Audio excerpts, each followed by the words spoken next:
favorite part of coming to these conventions?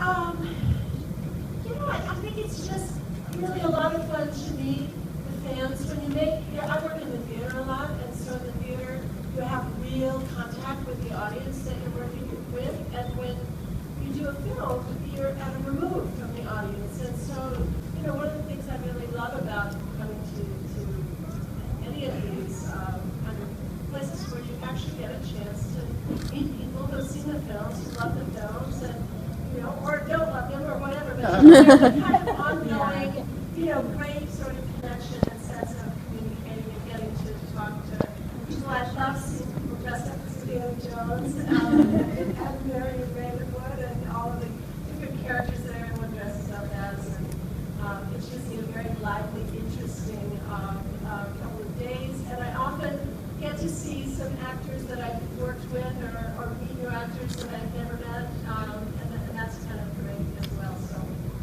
It's like that live feedback that you don't get from theater. yes, Getting it to come is. here. It is. Yeah. Awesome. So we're going to start with some questions. You guys can just stand up when you ask your question, just kind of fill it as fast as you can. So yeah, who wants to go first? Don't be shy. Oh, we got a little guy over here. Oh, great costume. Any other questions? Okay, well, you guys are being shy. Yes. Wait, say that one more time. What a question. The question was, who's better, Donald Sutherland or Harrison Ford? Better in what sense? As an actor? That's like comparing apples and oranges. I mean, they are such different actors. Donald Sutherland, I worked with Donald Sutherland in Animal House, and that was my very first film. And so the fact that, most of the actors in Animal House, none of us had ever done a film before, except for Tim Matheson, and, a couple of them had done little tiny parts in films, but we were mostly for the, all kind of in the same boat. We were all doing our first film. John Landis was sort of directing his first film. He'd done a couple of little very independent films. So for us, the thrill, Peter Riegert, myself, and Tommy Holtz were the only actors that got to work with Donald Sutherland. For us, it was like the thrill of a lifetime. He was such a pro. And he was we were shooting at the University of Oregon in Eugene, Oregon, and he was in San Francisco shooting the remake of Body Snatchers. And he and John Landis, the director, were old friends. And he came down to do, I think, 2 days, 2 different Saturdays. He gave up his day off to come down and shoot with us on the Animal House set. And he was just a delight, and we had such a good time with him. And, I have a wonderful Donald Sutherland story that maybe I'll tell later if we have time. If somebody wants to hear it, ask me. I don't know how to answer your question, really. Harrison is wonderful, and I worked with him at a completely different time in my life, and then again, 25 years later. So our relationship is so different, and those characters are so different. I don't have a point of comparison, really, but they're both wonderful, and I really enjoyed them both. Okay, now, so you just have to break it, and then everyone doesn't get shy. Yeah, right here. They announced Indy 5. Are you interested? I was just waiting for that. 2019. Okay. I am very hopeful that Marion will be included in this story, but at this point, we know, they've announced it. We know Steven's going to direct it. We know Harrison's going to play Indy, but they're keeping it very close to the best, if that's the expression. Who else is going to be in it? And at this point, it's anybody's guess. You may know at the same time I do. I don't know. Could you share a story story about the famous drinking scene at the beginning of Well, yes. I don't know. It was one of the things that made me fall in love with this role because, even going back as far as Raiders of the Lost Ark, they were very Stephen. That was around the time people started to become secretive about their scripts. I don't remember anybody ever being secretive until around then, but I was not allowed to read the script when I auditioned for the film, and the only scene I was given was the drinking scene in the bar when Indy comes in and that whole conversation. So I read that and I thought, wow, this is some character, I just thought I had rarely read anything where I felt a woman was introduced in a film in such a really unusual and kind of powerful, interesting way. And it made me instantly fall in love with the character. And so I auditioned that scene. I did 2 screen tests. I did one with Tim Matheson, and I did one with John Shea. At that point, Tom Selleck, who had been cast initially to play Indiana Jones, had fallen out because of the Magnum PI conflict. And person who must have been somehow back there on the back burner of their minds, and I think that there was some sort of feeling, could we play Han Solo and Indiana Jones simultaneously, that was kind of taking on a lot, because they knew they were going to shoot 3 Indiana Jones, and he had just, I think when we were looking for Indiana Jones, the actor to play him, the second Star Wars had just come out, and so he was going to be doing another Star Wars as well. So, okay, I'm losing the train of thought. What was the question? Drinking. Oh, the drinking scene. So I auditioned with that, and really by the time I had finished doing my 2 screen tests, I was head over heels in love with the character, even though that was all that I knew of the character was that one scene. So, for me it had a really great meaning. I think all of the seeds of how we develop a character as an actor grew from what I felt like I learned from working on that scene for the screen tests.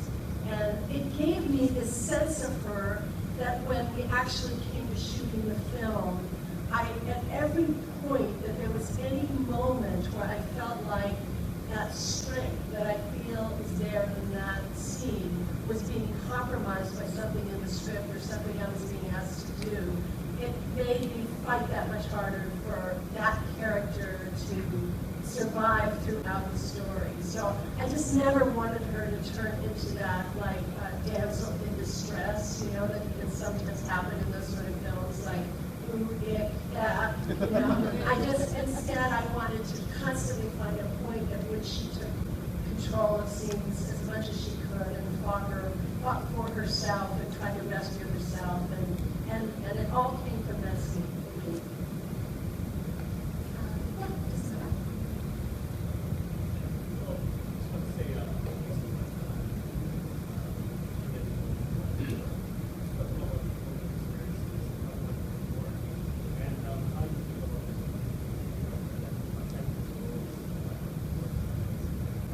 I'm having such a hard time hearing you. Yeah, just a little bit louder.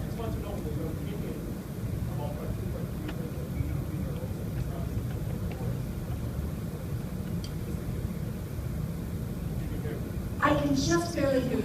You're asking me about the Part 3 and Part 4. Part 2 and Part 3 active female roles. right. Unlike yours, where more like roles, Yeah. I haven't seen those films in quite a long time. I know Kate took a lot of heat for Part 2. I didn't read that script. I had been told he kind of wanted to make a big deal over the fact that I wasn't in part 2 and part 3, but it had been explained to me from the very beginning they were going to do 3 films. Whoever played Indiana Jones would be in all 3, and whoever played Marion Ravenwood would only be in the first one, because from the very beginning the concept was that they would go backwards in time. So I couldn't be in them because we already know that Marion hasn't seen Indy since she was 16. So we went backwards in time. I would have been played. It would have been played by a different actress if we'd gone back that far. So I didn't read those scripts. I don't know what their intention was in the way that those characters were written. You know, Kate, who I had known previous to her doing that film, because she was a New York actress and I had met her in New York. You know, she, I think, you know, fully, you know, engaged in playing that role, I'm going to guess, as written, and maybe, you know, that character, as they wanted that character to be, was a little bit more comedic, a little bit more, you know, ooh-ick, I don't know. And in the third one, of course, she's a villain. So, and she's not only a villain, she's a Nazi villain. So that was a whole other direction to go with the female character.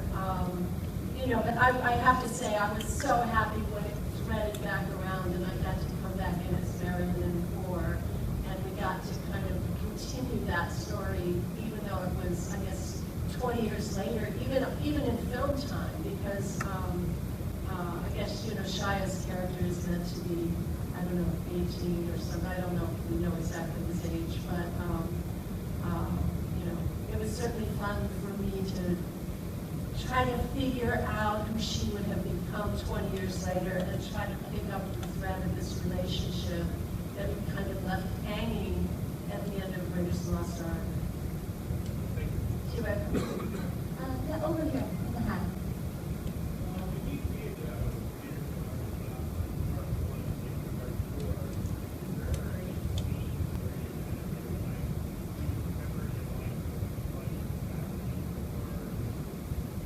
Do you ever not remember one of your lines because of something funny happening? That's a good question. I'm sure that there were. You know, a lot of times in those scenes, it's not so much that something funny is happening, but that something completely unpredictable is happening. Like you're right in the middle of playing a scene and a python starts coming right at you. And then you don't only not say your lines, you run right out of the scene. You just walk away from the camera.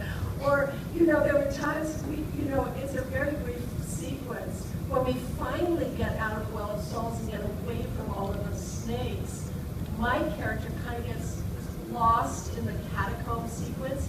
And in the film, it's now a very short sequence, but it was going to be a much longer sequence at one point, and we spent, I think, I don't know, 5 or 6 days shooting these catacomb sequences. There were snakes as well as, you know, these horrible, you know, skulls and you know, what's the word for it, like cadavers and stuff, kind of falling on me, mummies falling on me. And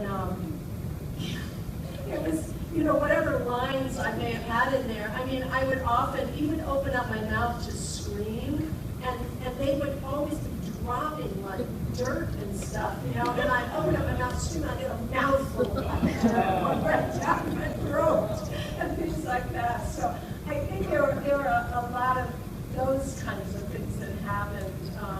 I know when we were in the Raven Bar, some major things went wrong with the fire that we were doing, and all the timing went off, and Harrison and I got caught behind all of these things that had fallen that were on fire, but we were supposed to be ahead of it, and we got caught behind it, and we had to really figure out a way. These shots took such a long time to set up. I think that shot with the fire, we were only going to get like one chance to shoot it that particular day because it was a 5-hour setup or something. And kind of everything that could go wrong went wrong. And the shot just from the very beginning started to go off, and Harris and I were determined to try to do it anyway. And I think all of our lines just went completely out the window for that particular take, and maybe didn't even end up in the film because oddly I think we used the take in which everything went wrong. But I think films are always filled with moments like that, you know. And sometimes you have to do it over again, and sometimes it can turn out to be better than anything you could have planned in some way that works on the film. I love the movie Starman. Yeah, Jeff Bridges always seems laid back. Was he like that on the set? Work with him? He's about the most sweet and fun person you could ever imagine working with. I mean, I think we all have a sense of different aspects of who he is, you know, from the dude and to all different kinds of roles he's played. But he's a person who is just bursting with creativity and positivity. And, you know, I think he had an awful lot of fun creating that character of this being who kind of steps into a human body but doesn't know the first thing about, you know, what a human being is. And he was such a pleasure to work with. And he is very low key, but he's very committed and detail oriented. And you know, that was really what one would call a road movie. We were constantly on the road, and that we were in different locations almost every night or every other night, which can be very stressful. But you know, we found great ways. He's also extremely musical, and if you remember, that film starts out with the two of us singing "Dream, Dream, Dream" together in the video, and I'm looking at that. So he and I connect. That was one of our first days of shooting, and we sort of realized how much we both enjoyed singing together. So we spent a lot of time. We actually started to make a little album while we were shooting the film. And he and I also collaborated. I don't know how many of you know that he does these books of photographs. Have any of you seen his books of photographs? That was the beginning of, he and I took photographs of the entire shooting of the film. And then we made a book to give as a gift to the crew. And that was the beginning of him doing this in an ongoing way. So he's just one of those people who's constantly thinking of ways to, like, just making a film is not creative enough. He's got to be doing a record album and thinking about making a book and making a, you know, creating a character at the same time. You don't see that very often. Yes, another question. Yeah. There's a bit of a Hollywood legend about the scene with Raiders with the dress, the coat hanger, and the bottle of wine. About how it's all ad-lib. Could you maybe talk about that? Yeah, you know, one of mine, and this was really from the very first time I read the script, and then again from the very first time I had an opportunity to talk to anybody about the script. There was a gap, I think, in there, because when they decided to offer me the role, I was in Northern California shooting a miniseries of Steinbeck's book, East of Eden. And I was kind of immersed in filming, and I couldn't come to Los Angeles, so they sent a messenger up to the hotel where I was staying with the Raiders of the Lost, this is the secrecy thing again, the Raiders of the Lost Ark script. And what I had to promise is that I would read the script with the messenger sitting within sight, so he could see me at all times. What they thought I was going to do with it, run to a mimeograph. So he sat in my hotel room while I read the script, and then he took it and put it back to Los Angeles. So the next time, I can't remember how long it was, but I kind of didn't see. Then I had to say yes or no whether I was going to do the film. I said yes, I loved it, and then I don't think I saw the script for probably another month or something. And one of the things that really bothered me was that, so Marion has been captured, and she's in this tent, and Bellet comes in, and he has this dress, and he tells me to put it on, and in the script, I just put it on for some inexplicable reason. And I just kept saying, why? Why would she put it on?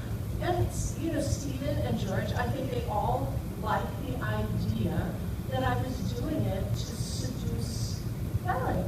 And I said, I think this is a terrible, terrible mistake. continued to kind of fight them on that. And I really felt that I had, and this goes back to what we were talking about before, you know, we kind of falling in love with the character. I fell in love with the character in that first scene with Indy, and when she said, you know, I was a girl, I was in love, I just completely believed that. I thought she fell deeply in love with him when she was 16. And now, even though there's this sort of friction between them 10 years later, I really believed that what was going to make for a more satisfying story was that underneath of that, she still deeply loved him. And that was really what was the essence of the story. And so I thought, I don't believe, first of all, that she would really try to seduce Alec. And, you know, I don't think that there's any reason for her to put on the dress. You know, she's out in the desert, she's trying to escape. The dress is like a beacon. Didn't make any sense to me. So Stephen got, you know, after me being annoying for a long period of time, he finally said, well, okay, if you have a better idea, you work it out and you show me what you think would work better. Because we weren't going to shoot it for like a couple of weeks. So I talked to Paul, and I said, Paul, can we just go, the tent set was already there at Elstrom's studio all set up. And I said, can we just go in there and just play around? We'll just improvise, we'll just work on this scene. And Paul and I started to mess around with the scene, and we discovered that it was kind of, if I put on the dress in order to have a way to kind of roll up my clothes and hide the knife, and in order to try to get him drunk so that I could escape, but I still have my clothes right there at ready. And if he does this little switcheroo on me with actually the alcohol being from his family's. So we kind of came up with all of this. And, you know, the moment that really convinced me that it made sense was, you know, when we started fooling around with the idea that Marion, maybe for the first time ever, is actually losing a drinking contest. She's getting drunk, and he seems to be sober. And that when I pulled the knife on him, as we were rehearsing, when I pulled the knife out on him, he burst out laughing. And I thought, we have to show this to Steve. We have to show it to him. And we did. And we brought him in, and we did this whole little scene for him. And he liked it, and he said, okay, you're right, that's better, let's shoot that. So that is kind of how that whole little scene came to be. Thanks. Thank you. Well, we know that the acting part is hard, but I want to know if you like the training for all the action parts. It seemed like really hard to me. Training for the action parts? Well, you know, I was only like 29 or 30 at the time, and I think at that age, one tends to take all that kind of stuff for granted. I think I was always pretty athletic. You know, if I were going to do an action film now, I bet I would go into some serious training. And there certainly have been films that I had to do some training for. But I think at the time, I a little bit took all that for granted. I mean, most everything, you know, Harrison says this a lot. People are always saying to him, do you do your own stunts and stuff like that? And he'll say, no, I never do stunts. There are stunt people who do stunts, but I do a lot of acting. You know, the thing is no matter what actors say, very rarely are they allowed to do stunts. Because if it's something where the actor could get hurt, that could be the end of the film. If an actor breaks their leg or has some sort of serious injury, that's the end of the film. Or, you know, that can actually that can create something where the film will have to come to a dead halt and get delayed for a month or whatever. And sometimes the cost of that is something that will make the film not ever able to be finished. So anything that is really considered highly skilled or dangerous, for the most part, actors don't do. No matter what they say, you know, no matter how much an actor might say they do all their own stunts. Sorry, that just doesn't happen. They do the ones that they're qualified to do. They do the acting pieces that are their qualified, and they do whatever needs to be done for them to be believably in the stunt. So for instance, when I'm pushed into the Well of Souls, my stunt person, Wendy Leach, did the fall from the top. So they push me, and you see me go off, and then Wendy Leach falls down and grabs a hold of the nose of that creature. And then you come back onto me, and I'm in a halter, completely safe, hanging on for dear life. And then, I think I did do the fall into Harrison's arms because we judged that was going to be safe for me to do. So, there's always little pieces that you do as much as you can do. But I don't remember honestly doing any training for that at all. I just, back then we were a little, we just assumed that, I don't think Harrison did anything. We just assumed that whatever was necessary we could do. Mine's in two parts. Can you tell us what it was like to delve back into a role after 25, 30 years of not playing it? And secondly, if you are approached for Indy 5, what are your hopes for Marion if she's in it? Oh, those are great questions. When they asked me to do the fourth one, I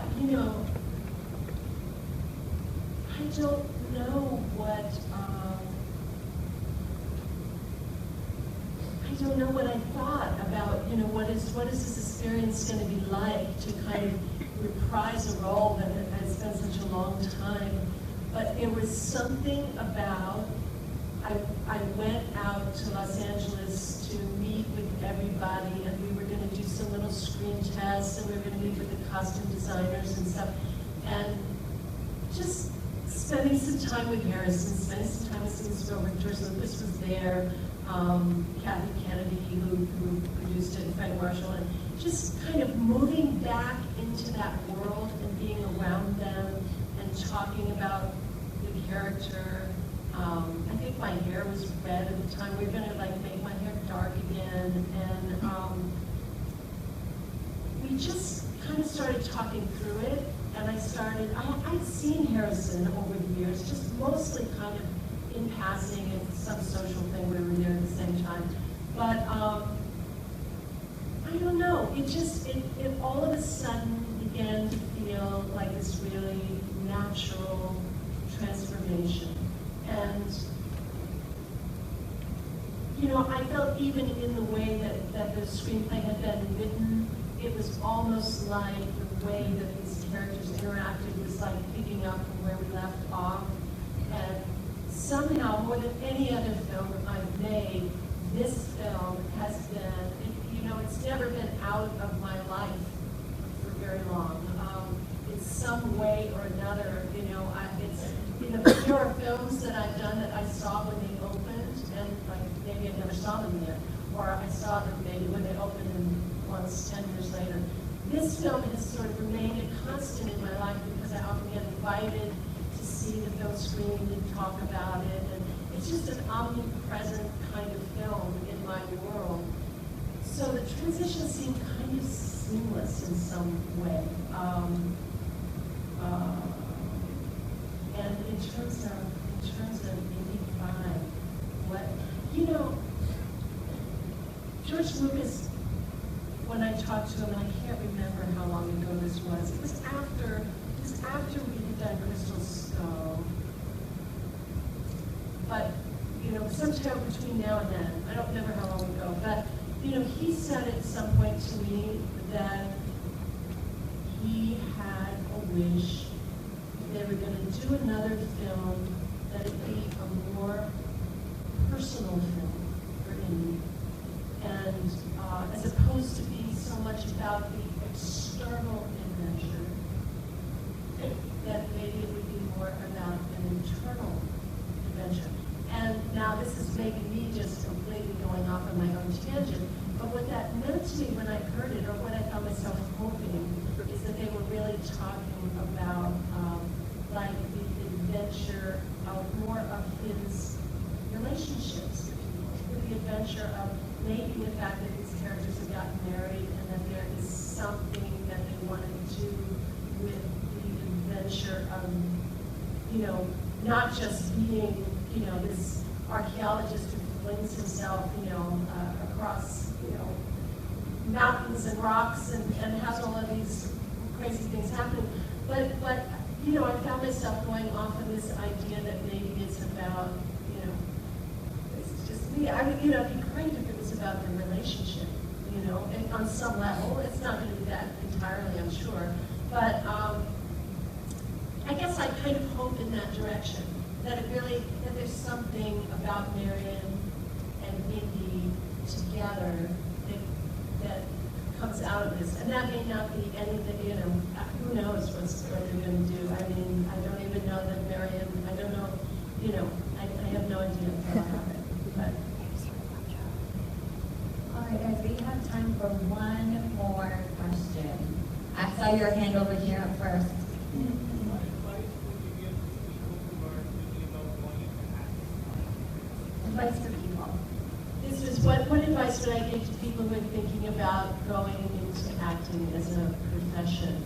It is, I've heard a lot of actors say, don't do it or whatever. It's been the most wonderful experience for me. I started out working in the theater, in a small theater in Washington, D.C. It was an incredibly enriching experience for me. I think it's a real honor to step into, to have that possibility of stepping into the shoes of another person's life, whether it's in a play or in a novel or in a film, or, that you take on their experiences. We all are very familiar with our own experiences in life, and we all know, our own and our the people we're most close to, our struggles and the ways in which we, experience ourselves and our lives. But to me, it's such an honor to work towards trying to be tuned in and sensitive to the way in which, sometimes they're fictional characters, sometimes they're real characters, people whose lives have already happened or are still happening now. And to work in that world, to me, is such a gift. And it's taken me, the work that I've done as an actor, it's taken me all over the world. It's taken me into realms that I never, ever would have had a chance to enter into without it. I've played characters who are deaf and blind. I've played characters who have tried to teach sign language to primates. I've played characters who, live in far-flung places. I've played characters whose lives are just hanging on by a thread and who are suffering so profoundly because of things that are happening to them in their life. And I would say do it. If you have the calling, if you feel that need, I think when people warn people off of being actors, it's because it is such a tough road in a way, because you have to really, really want it more than anything else. And if you don't, there's going to be 1,000 people right around you that are going to want it more than you. In order to be able to get the work and in order to be able to compete on that level where you can really do it as a profession, you have to kind of just give your whole heart to it. And I think if you do, if you feel that that's what you're meant to be doing, I can't imagine there being anything. For me, it's just been a fantastic life. And difficult at times, but very, very satisfying too. I think that's a great note to leave everything on. Okay.